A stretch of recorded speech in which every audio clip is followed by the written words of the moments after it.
warahmatullahi wabarakatuh. Perkenalkan, nama saya Siti Melania dengan NIM 836420774. Saya adalah mahasiswi Universitas Terbuka Pokjar Bogor Selatan semester 5. Di sini saya akan menjelaskan mengenai rencana pelaksanaan pembelajaran atau yang biasa disebut RPP kelas 1 SD tema 7. Rencana pelaksanaan pembelajaran kelas 1 SD tema 7 yaitu tentang benda hewan dan tanaman di sekitarku. Subtema ada benda hidup dan benda tak hidup di sekitar kita. Muatan terpadu Bahasa Indonesia PPKN dan Matematika pembelajaran ketiga. Tujuan pembelajarannya yaitu setelah mengamati teks, siswa menuliskan simbol-simbol sila keempat Pancasila melalui kegiatan menyusun kata dengan benar. Yang kedua, melalui kegiatan mengamati gambar, siswa dapat menunjukkan simbol sila keempat Pancasila. Setelah membaca teks, siswa dapat menjelaskan makna kata tentang berbagai jenis benda di lingkungan sekitar melalui kegiatan pengelompokan. Terus, yang keempat, setelah mengamati teks, siswa dapat menggunakan kosakata tentang berbagai jenis benda di lingkungan sekitar dengan tepat. Yang kelima, dengan menggunakan lembar kegiatan pada buku siswa, siswa dapat membilang angka 41 sampai dengan angka 49 dengan benar. Dengan menggunakan lembar kegiatan pada buku siswa, siswa dapat menuliskan tentang lambang bilangan 41 sampai 99. Kegiatan pembelajaran. Dalam kegiatan pembelajaran ada pendahuluan. Di dalam pendahuluan kita melakukan pembukaan dengan salam dan dilanjutkan dengan membaca doa. Yang kedua, mengaitkan materi sebelumnya dengan materi yang akan dipelajari dan diharapkan dikaitkan dengan pengalaman peserta didik. Yang ketiga, memberikan gambaran tentang manfaat pembelajaran yang akan dipelajari dalam kehidupan sehari-hari.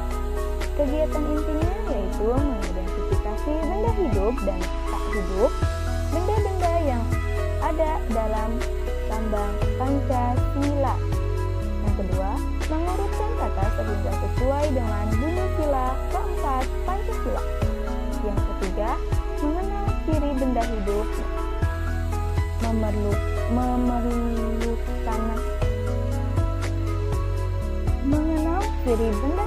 memerlukan makanan. Yang keempat, mengenal nama dan lambang bilangan 40 sampai 99. Kegiatan penutup seperti biasa ada siswa diberikan kesempatan berbicara, bertanya, menambahkan informasi dari siswa lainnya. Guru menyampaikan pesan moral hari ini dengan baik, menyanyikan lagu daerah dan salam doa penutup, atau bisa juga kita sebelum melaksanakan kegiatan yang penutup, kita memberikan tugas kepada siswa untuk dikerjakan di rumah. Berikutnya ada lampiran-lampiran. Dalam lampiran-lampiran ini terdapat penilaian pembelajaran. Ada penilaian sikap, pengamatan dan pencatatan sifat siswa selama kegiatan menggunakan lembar observasi. Yang kedua ada penilaian pengetahuan, menentukan benda hidup dan tak hidup. Banyaknya soal ada 5 buah, skor maksimal 100 dan skor setiap soal ada 25. Menuliskan nama dan lambang bilangan. Menuliskan nama bilangan dan mengurutkan bilangan. Ada jawabannya juga di sini, kita lihat. Menentukan benda hidup dan tak hidup. Nomor 1 yaitu bintang. Apakah bintang itu termasuk benda hidup? Tidak, bintang termasuk ke dalam benda yang tak hidup. Yang kedua ada rantai. Rantai itu termasuk ke dalam benda hidup atau benda tak hidup? Ya, benar. Rantai termasuk ke dalam benda tak hidup. Yang ketiga ada pohon beringin. Pohon beringin beringin adalah termasuk ke dalam benda yang hidup karena dia bisa bertumbuh. Terus yang keempat ada kepala banteng. Kepala banteng termasuk ke dalam benda hidup. Apa benda tak hidup? Kepala banteng itu termasuk ke dalam benda tak hidup. Terus yang kelima ada padi dan kapas termasuk benda hidup. Terus yang kedua adalah menulis nama dan lambang bilangan. Banyaknya pisang adalah 49.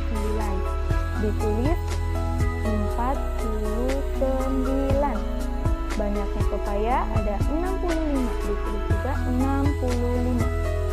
Yang ketiga, menulis nama bilangan 57. Ditulis LIMAPULUH TUJUH 57. Dan yang keempat ada mengurutkan bilangan 41, 42, 43, 44, 45 dan seterusnya sampai 60. Penilaian keterampilan. Penilaian uji kerja Rubik menulis kalimat sesuai gambar. Kriterianya adalah ketepatan. Semua kata yang digunakan dalam kalimat berhubungan dengan gambar itu akan mendapatkan nilai baik. Jika akan baik sekali, dan jika mendapatkan nilai baik ada satu kata yang tidak berhubungan dengan gambar, begitu pun seterusnya. Cukup dan bimbingan bisa dilihat di atas. Terus ada penilaian observasi atau pengamatan. Instrumen observasi menyusun kata menjadi bunyi sila keempat. Yang pertama, menyusun kalimat sesuai dengan bunyi sila keempat Pancasila. Apakah murid itu sudah terlihat kemampuannya atau belum terlihat?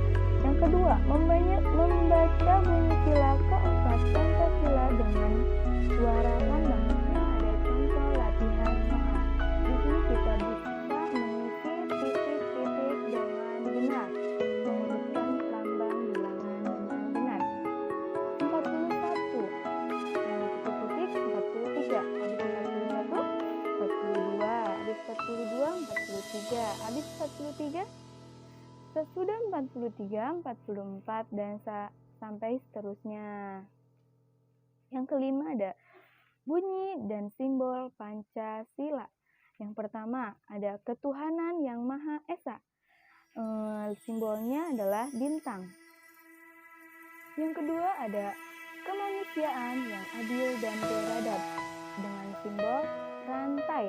Yang ketiga, persatuan Indonesia dengan simbol pohon beringin. Yang keempat, ada kerakyatan yang dipimpin oleh hikmat kebijaksanaan dalam permusyawaratan perwakilan dengan simbol kepala banteng. Yang kelima, keadilan sosial bagi seluruh rakyat Indonesia dengan simbol padi dan kapas.